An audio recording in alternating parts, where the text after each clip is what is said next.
Welcome back, everybody, to our Sustainability Lounge. It's Dr. Sam here with you today, and we're continuing our journey as we explore Impact 10X Sustainability, and we're focusing on the UN SDGs.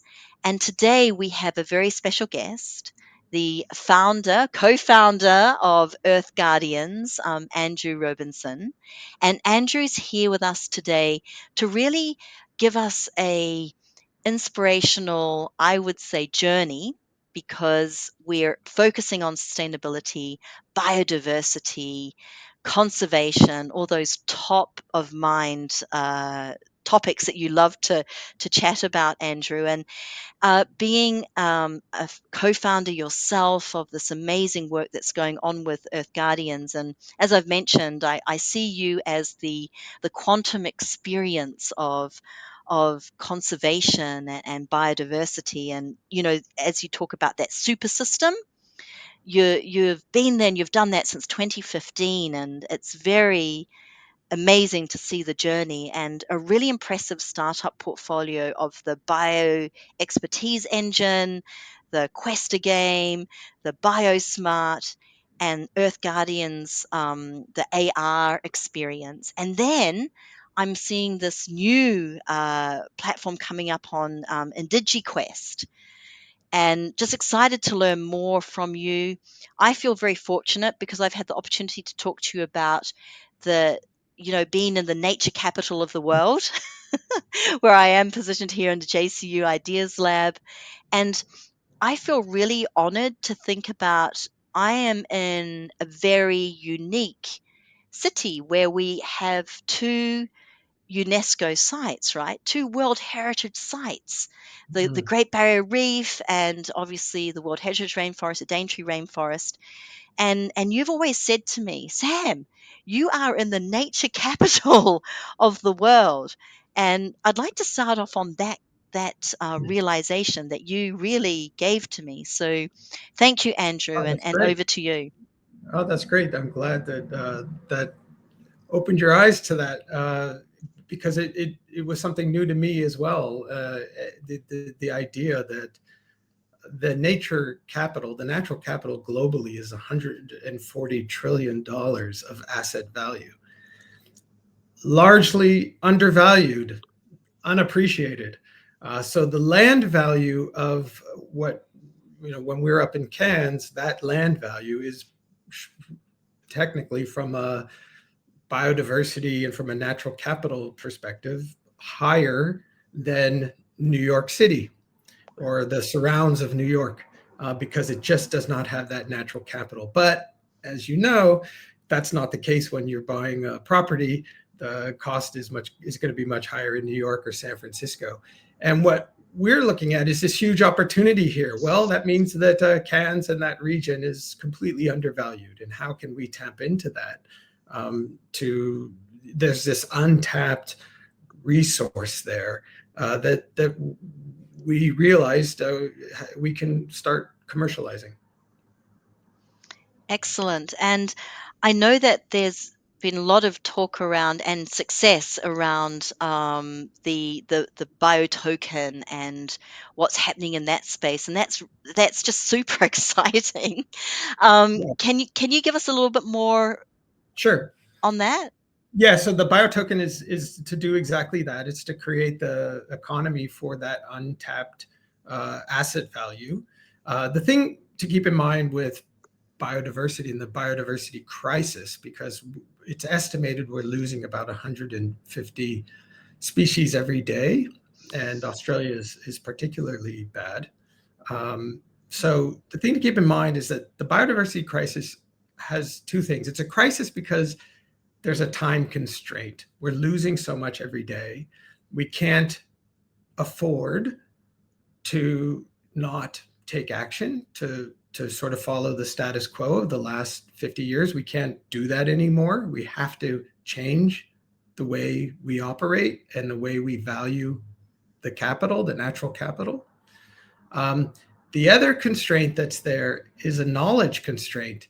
I think people are often surprised how little is known about biodiversity. So on our system, people are finding a new species undescribed by science previously every 3 to 4 days. And I think this is surprising to a lot of people. They think that science must know all this stuff, but it really doesn't.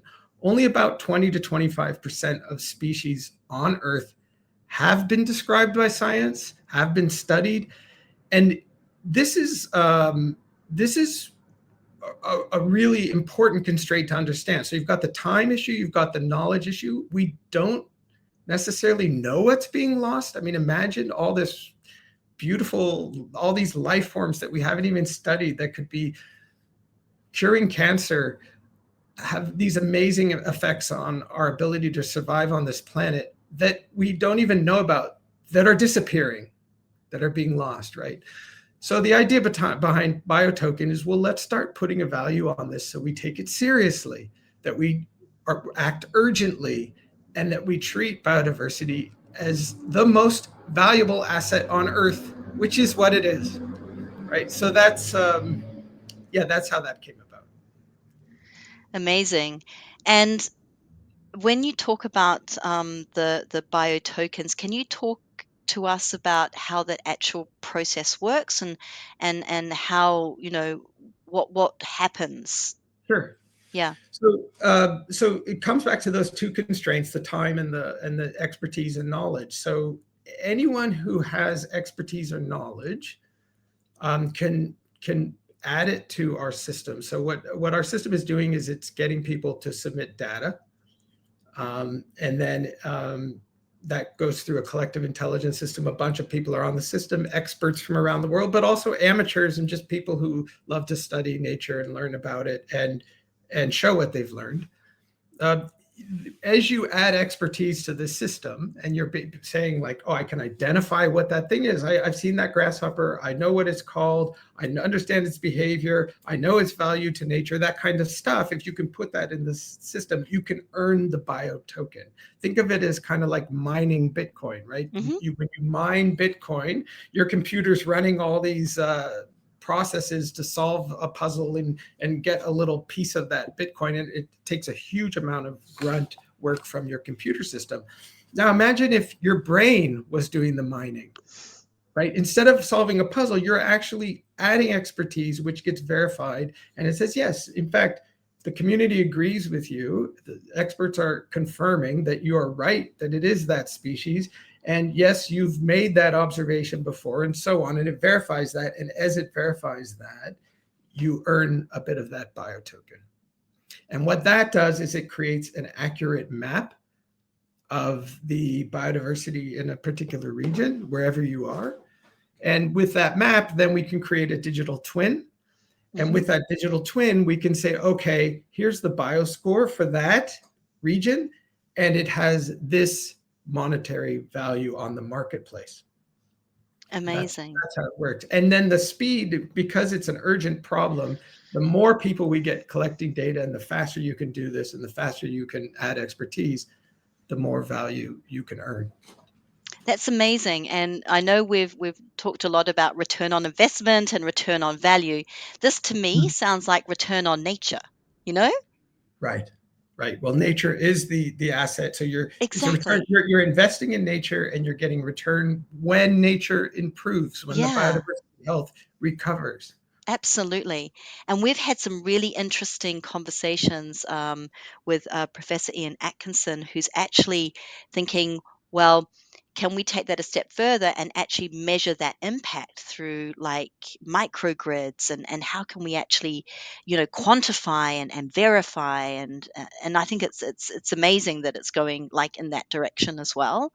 Yes. Yes. So From verification is the critical thing for any sort of market driven social impact, whether it's carbon credits, you have to be able to Yes. verify it.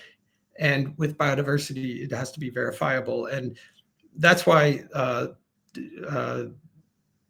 decentralized Web3, that's where that comes into play. Mm, That everybody, it becomes irrefutable. It becomes something that's on the chain. Everyone can see it.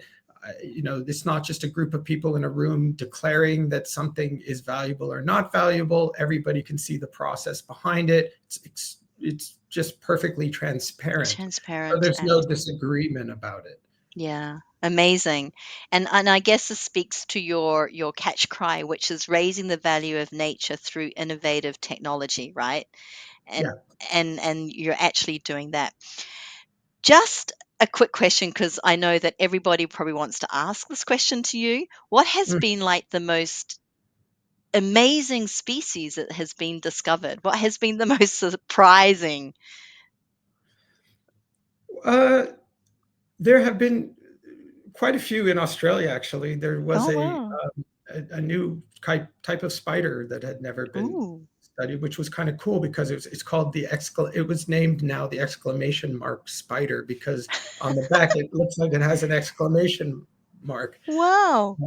That was pretty cool. There's been Yeah. even some reptiles, but I think to me one of the more amazing things that happened was when we got a call from Europe, from a Mm. scientist there, saying that he saw one of the records that was submitted through our gaming application, and it turned out that this was a rare form of pygmy grasshopper, like the female of the pygmy grasshopper had never been observed before, and it was the photo that we had of it was really good, and it had field notes and everything. And he said, "I'd like to talk to the scientist who was behind that, and can you please put me in touch with them?" So we looked it up on our system, and we got in touch with the person who spotted it, and the person was really excited, and he said, "But I just want you to know I'm 11 years old."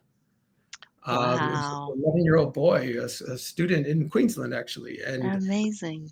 so he became a co-author of that paper for Wow. the that he found. Yeah, at 11. That is amazing. So, those global, like, citizen scientists that are really making contributions, even at Yeah. the age of 11, that's fantastic. And you can see the global reach, right, of Earth Guardians, and that's just fascinating within itself. And to think that this comment that you actually made, only 20% of species has that detection of through the scientific lens. There's so Yeah. much to do. There's so Yeah. much that we can contribute, right? And it's Yeah. very inspirational. Yeah. So, for example, we have a competition happening in North America that started today, and it Hmm. runs for a month. It's called the Great North American Fungi Quest, mushrooms and slime molds and things like that. Awesome. And we are pretty certain that people are going to find new species because mushrooms just are not well studied. So it's going to be an amazing event, and there'll be Wow. over 50,000 submissions, and it's going to be Wow. so it'll be the largest mushroom BioBlitz and That's ever. awesome. Yeah, That yeah. that's that's amazing. That is just And I so think incredible. what's really cool is that it's involving people. It's not Mm, just sending a bunch of drones or machinery to try to figure out what biodiversity right. is about. It's really important that people are engaged because biodiversity, the value of biodiversity is the value that we give it as a Mm, community. What does it mean to us? Well, it helps us survive, but it also has a lot of stories behind it. I mean, you think of IndigiQuest, you mentioned that mm, a lot of the value behind biodiversity is that its history and the stories and all the imagination that it mm. creates for us, the worlds, our cultures that it creates, is also extremely valuable when we look at biodiversity. Yeah, which speaks to the, as you said, that untapped knowledge we don't know yet. That Exactly. that continual exploration. And I think that, Exactly. And we yeah. think we're often fooled into thinking, oh, there's a lot of data maps and all this sort of stuff, but it's just a drop in the bucket compared to what's not known, what's not in the databases. The knowledge that's in people's heads Mm, is so much more vast. yeah. So yeah, And a drone cannot pull that piece out. It's cannot pull that people to piece out. people. You're right. That Yeah, humanity with exactly. biodiversity. Yeah. Amazing. Now, you started your journey back in for Earth Guardians back in 2015. So I'm wondering if you could just share some insights, because we've got an incredible, you'll be so amazed when you hopefully you'll join us for our demo day. But you'll be so amazed at what's happening in our Impact 10X. We've got some researchers, we've got some lecturers, we've got academia, we've got industry, all coming together to cluster around Impact 10X. And we're at a stage of prototyping, testing, collecting data, going out, validating. Can you give us, from your personal experience, some insights? What would be the words of wisdom at this point, having been there and done that yourself? Okay, well, I have to be brutally honest on that point because I think that's only fair. If you're not suffering or feeling uncomfortable in some way, you're probably not having much of an impact. If you want to really have an impact, it's got to be hard, and it hurts. It Mm-hmm. hurts. Mm-hmm. There were days from 2015. We were, I left my work and we were fully committed to this project. Before that, I had had a salary working for another organization, and it wasn't fulfilling us. And we felt that we wanted to do something bigger and have an impact and something meaningful. And Mallika, my wife and co-founder, felt that, the biodiversity issue is the most important issue on the planet. And if we know about it and we're not doing something about it, it's hard to wake up in the morning and feel good. So we committed ourselves 100% to that. And what we do feel in the morning when we wake up is good that we're doing this. I think there hasn't been a day where we've felt like we're on the wrong mission. We've always felt this is the right mission. Mm-hmm. But there have been many days where we've struggled and where we've had the power cut off from our home because we couldn't pay the electricity bill, or we've had our phones shut off, or just all kinds of things. But looking back on it, it's because we were trying to do something different and impactful. And the society that we're in is not set up to reward that kind of thinking. So you have to understand that. I think that if it's too comfortable, that's great. You're doing something, but you're probably not pushing hard enough to do something great and impactful. That it's a terrible thing to say. I think it might put people off. I don't want to put people off, because the reward is not that you can pay your bills on time or that you feel secure. That's not the reward. The reward is that you can wake up the next day and feel like, okay, I did something meaningful yesterday. And a kid is now a co-author of a paper. And That's amazing. I can sleep well thinking about that. Never mind that I might have problems paying the bill tomorrow. Mm-hmm. That's the reward. And I think, as you're all meeting together, and if you have that passion, follow it. Follow your gut. What's feeling right to you? If you're not doing enough, that may be fine. If you're not making impact, you may be someone who kind of is comfortable in that position of being part of a team that is making an impact, right? You may be that may work for you. But if you're someone else who really feels that inner passion that I want every day of my life to be pushing the boundary and making an impact, then you're gonna feel uncomfortable. Amazing, and well said, well said. And a lot of the innovators have actually said that it's like information overload, and it's like I'm getting out of my comfort zone, and that's great, right? Mm, mm, Absolutely. yeah. So yeah, absolutely, and thank you for sharing that, because I think that really will resonate with many of us for sure. Okay. Yeah. Yeah. I And hope that does. And if it's not for everybody. And mm, if you're not that person who's making impact, that's okay too. yeah. You have your own ways. We're all making impacts in our own ways, whether it's with our families or Hmm. friends or whatever it may be. Hmm. That it's follow that inner voice, what feels good. Mm. That passion and that purpose, right? We Yeah, we talk about that in entrepreneurship. yeah, Perseverance, patience, persistence, passion, and purpose. Is that there you five go. P's? Yeah, wow. And you've probably lived all of those, right? You and Malika. Yeah, And consistently, and it will keep coming. Um, okay, so I'm really curious to ask you, and I'm excited to hear this answer.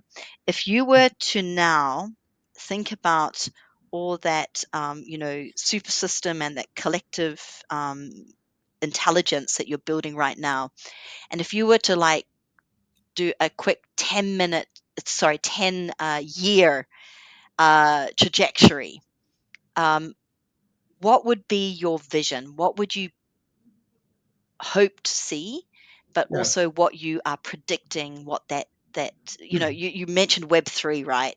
And right, that is transforming us daily.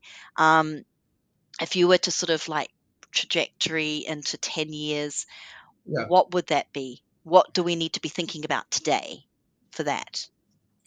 So I see a future in which the human mind is valued for its observational, analytical, intellectual powers, the ability to observe and think logically and scientifically. I see a future where that kind of expertise becomes rewarded because it's part of our survival.